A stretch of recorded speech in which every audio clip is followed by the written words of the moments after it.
السلام علیکم عزیز دوستو، سلطنت عثمانیہ کے حوالے سے قسط نمبر 2 لے کر بندہ حاضر ہے۔ ابار خان جوان ہو چکا تھا اور اس کا والد عثمان غازی بوڑھا ہو گیا تھا۔ 1326 عیسوی میں بازنطینی شہر بورسا آر خان نے فتح کر لیا۔ اس کا والد عثمان غازی بھی اس کے ساتھ تھا، لیکن وہ بہت زیادہ ضعیف اور کمزور تھا۔ عثمان غازی نے بورسا شہر فتح کرنے پر اپنے بیٹے آر خان کو پیار کیا اور اس سے کہا کہ آج میری تمام خواہشیں پوری ہو گئی ہیں۔ اس وقت وہ دونوں باپ بیٹا سلطان علاء الدین سلجوق کی دی ہوئی وادی سغوط میں ایک برگد کے درخت کے نیچے بیٹھے ہوئے تھے۔ عثمان غازی نے شہر بورسا فتح کرنے پر اپنے بیٹے آر خان کی پیشانی پر بوسہ دیا، لیکن وہ دونوں نہیں جانتے تھے کہ ان کی یہ بظاہر معمولی سی فتح کتنی صدیوں کی فتوحات پر محیط ہوگی۔ عثمان غازی کے دنیا سے جانے کا وقت آ گیا تھا، اس کی آخری سانسیں چل رہی تھیں کہ اسی دوران آر خان نے اپنے ارد گرد موجود سپاہیوں اور دیگر لوگوں کو مخاطب کر کے کہا کہ آج ہم سلطنت عثمانیہ کی بنیاد رکھ رہے ہیں۔ پہلے آر خان نے اپنے والد کے ہاتھ پر بیعت کی اور اس کے بعد وہاں پر موجود تمام سپاہیوں نے عثمان غازی بن ارطغرل کے ہاتھ پر قطار اندر قطار بیعت کی۔ عثمان غازی کا انتقال ہو گیا، اسے سغوط کے قبرستان میں اس کے والد ارطغرل کے پہلو میں دفن کر دیا گیا۔ اب آر خان نے حکومت کا نظم و نسق سنبھال لیا اور سلطنت عثمانیہ کے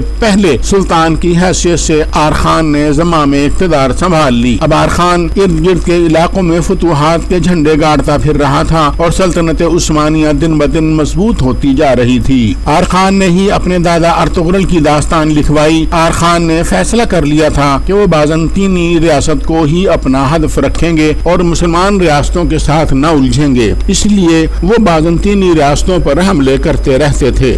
آر خان نہایت ہی سمجھدار شخص تھا، اس نے اپنی ریاست کو ضلع کی سطح پر تقسیم کر دیا تھا اور ہر ضلعی حکمران کو یہ اختیار دے دیا تھا کہ وہ اپنے علاقے سے ٹیکس اکٹھا کرے اور اپنی فوج تشکیل دے۔ اس طرح ہر ضلعی حکمران بھی جنگ میں حصہ لے سکتا تھا۔ آر خان نے اپنے دور میں مسجدیں، مدرسے اور مسافر خانے تعمیر کروائے۔ اس نے بورسا میں یونیورسٹی بھی تعمیر کروائی۔ غرض آر خان نے اپنی سلطنت عثمانیہ کے فروغ کے لیے بے شمار اقدامات اٹھائے۔ اس کے بعد اس کے بیٹے مراد اول نے سلطنت عثمانیہ کی باغ ڈور سنبھالی اور تقریباً 30 سال تک حکمرانی کرتا رہا۔ مراد اول ایک جنگجو شخص اور مرد میدان تھا۔ وہ اپنے دور حکمرانی کے 30 سالوں میں سے تقریباً 24 سال میدان جنگ میں دشمن کے خلاف نبردآزما رہا۔ مراد اول نے اپنی آخری جنگ یورپ کی مشترکہ فوج کے خلاف لڑی اور فتح یاب رہا۔ وہ کوسوو کی جنگ میں بہت زخمی ہو گیا تھا اور انہی زخموں کی تاب نہ لا کر 1389 عیسوی میں اپنے خالق حقیقی سے جا ملا۔ اس کے انتقال کی خبر پر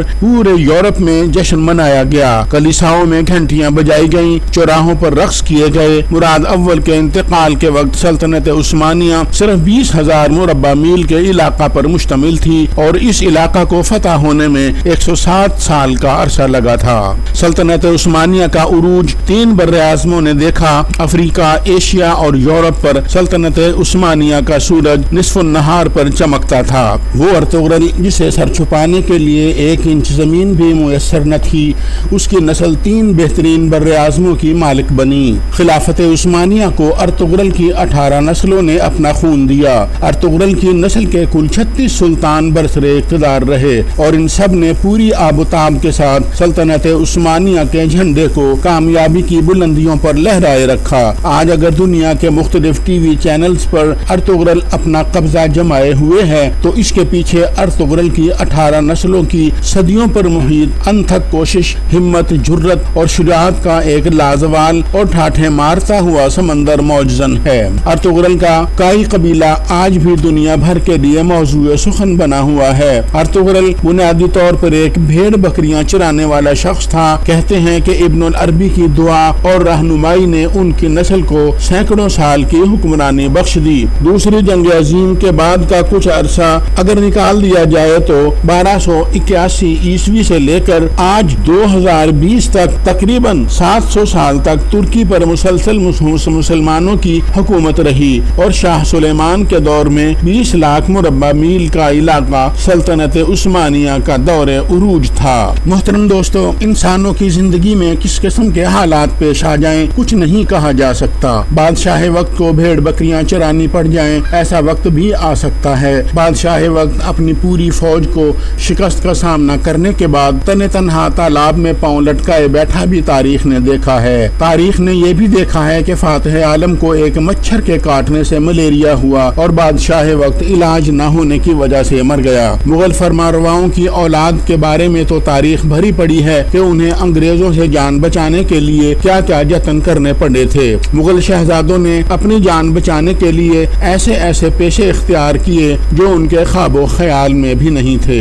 بہرحال ترکی میں جب خلافت عثمانیہ کو نام نہاد جدت پسند مصطفیٰ کمال اتا ترک نامی ایک بے دین و ملحد شخص نے اغیار سے مل کر تاخت و تاراج کر دیا، یعنی شکست دے دی، اس دوران آل عثمانیہ کے ساتھ جو سلوک ہوا وہ بھی انتہائی ناقابل بیان اور تاریخ کا حصہ ہے۔ تاریخ ہمیں بتاتی ہے کہ آل عثمانیہ کو رات کے اندھیرے اور ان کے گھریلو لباس میں یورپ کی طرف روانہ کر دیا گیا۔ آل عثمانیہ نے کہا کہ وہ کسی بھی صورت میں یورپ نہیں جانا چاہتے، بلکہ انہیں کسی عرب ملک یعنی مصر یا شام کے کسی علاقہ میں بھیج دیا جائے جہاں وہ امن و سکون سے زندگی گزار سکیں۔ لیکن ان کی ایک نہ سنی گئی اور انہیں ذلیل و رسوا کرنے اور اپنے انتقامی جذبے کی تسکین کے لیے کسی کو یونان اور کسی کو یورپ کے کسی دور دراز علاقے میں جبرن روانہ کر دیا گیا۔ سلطنت عثمانیہ کے آخری فرمانروا سلطان وحید الدین تھے۔ ان کو اور ان کی بیگم کو رات کے اندھیرے میں فرانس روانہ کر دیا گیا۔ اتا ترک نے ان کی جائیدادیں وغیرہ ضبط کر لی۔ ان کے شہزادے شہر کی گلیوں میں کشکول ہاتھ میں لیے بھیک مانگتے پھر رہے تھے۔ وہ اپنی پہچان کے ڈر سے خوف زدہ ہو کر اپنا حلیہ تبدیل کیے ہوئے شہر بھر کی گلیوں میں چکر لگا کر اپنے پیٹ کے دوزخ کی آگ بجھانے کا بندوبست کرتے پھر رہے تھے۔ اسی دوران جب سلطان وحید الدین کا آخری وقت آن پہنچا تو ان پر دکانداروں کا قرض چڑھا ہوا تھا۔ یہ قرض مسلمانوں نے چندہ اکٹھا کر کے ادا کیا اور ان کے لیے کفن دفن کا انتظام کر کے ان کو شام میں سپرد خاک کیا۔ ایک مدت گزر گئی، تقریباً 20 سال کے بعد ترکی کے پہلے منتخب وزیر اعظم عدنان مندریس نے حکومت کا انتظام و انصرام سنبھالا۔ وزیر اعظم بننے کے بعد ان کو خلافت عثمانیہ کے گمگشتہ شاہی خاندان کی جستجو ہوئی۔ انہوں نے اس شاہی خاندان کے متعلق دریافت کیا تو پتہ چلا کہ وہ فرانس کے شہر پیرس میں کہیں مقیم ہیں۔ عدنان مندریس ان کی تلاش کے لیے پیرس کے سفر پر روانہ ہوئے۔ وہاں پہنچ کر عدنان مندریس نے ان کی تلاش شروع کی تو اس دوران ان کو تلاش کرتے کرتے وہ ایک پیرس کے ایک چھوٹے سے گاؤں میں پہنچے، جہاں جا کر انہیں پتہ چلا کہ وہ لوگ کس کی فیکٹری میں مقیم ہیں۔ جب عدنان مندریس نے اس کارخانے میں قدم رکھا تو انہوں نے وہاں پر ایک روح فرسا منظر دیکھا، جسے دیکھ کر ترکی کے منتخب وزیر اعظم کی آنکھوں میں آنسو آ گئے۔ انہوں نے دیکھا کہ خلافت عثمانیہ کے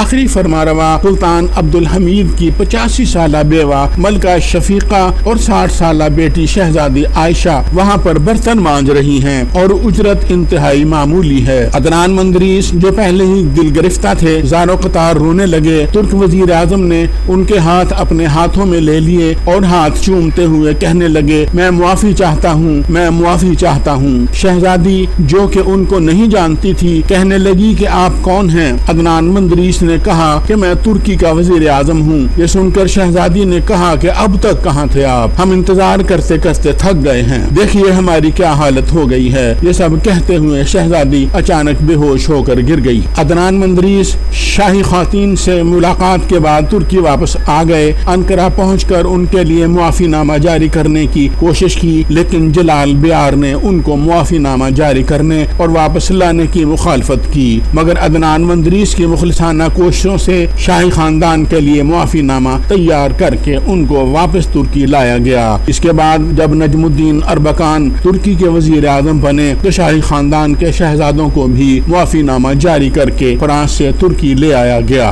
کچھ عرصہ بعد 17 ستمبر 1961 عیسوی میں عدنان مندریس کو پھانسی پر لٹکا دیا گیا۔ ان پر دیگر الزامات کے علاوہ ایک الزام یہ بھی تھا کہ وہ حکومتی خزانے سے شاہی خواتین کو نوازتے رہے ہیں۔ عدنان مندریس کی پھانسی کے دوران ہی ملکہ شفیقہ اور شہزادی عائشہ انتقال کر گئیں اور وہ اس وقت نماز کے دوران حالت سجدہ میں تھیں۔ دوستو، قسط نمبر 2 ختم ہوئی، قسط نمبر 3 لے کر انشاءاللہ جلد آپ کی خدمت میں حاضر ہوں گے۔ تب تک کے لیے اجازت دیجیے، اپنا خیال رکھیے گا۔ اللہ حافظ۔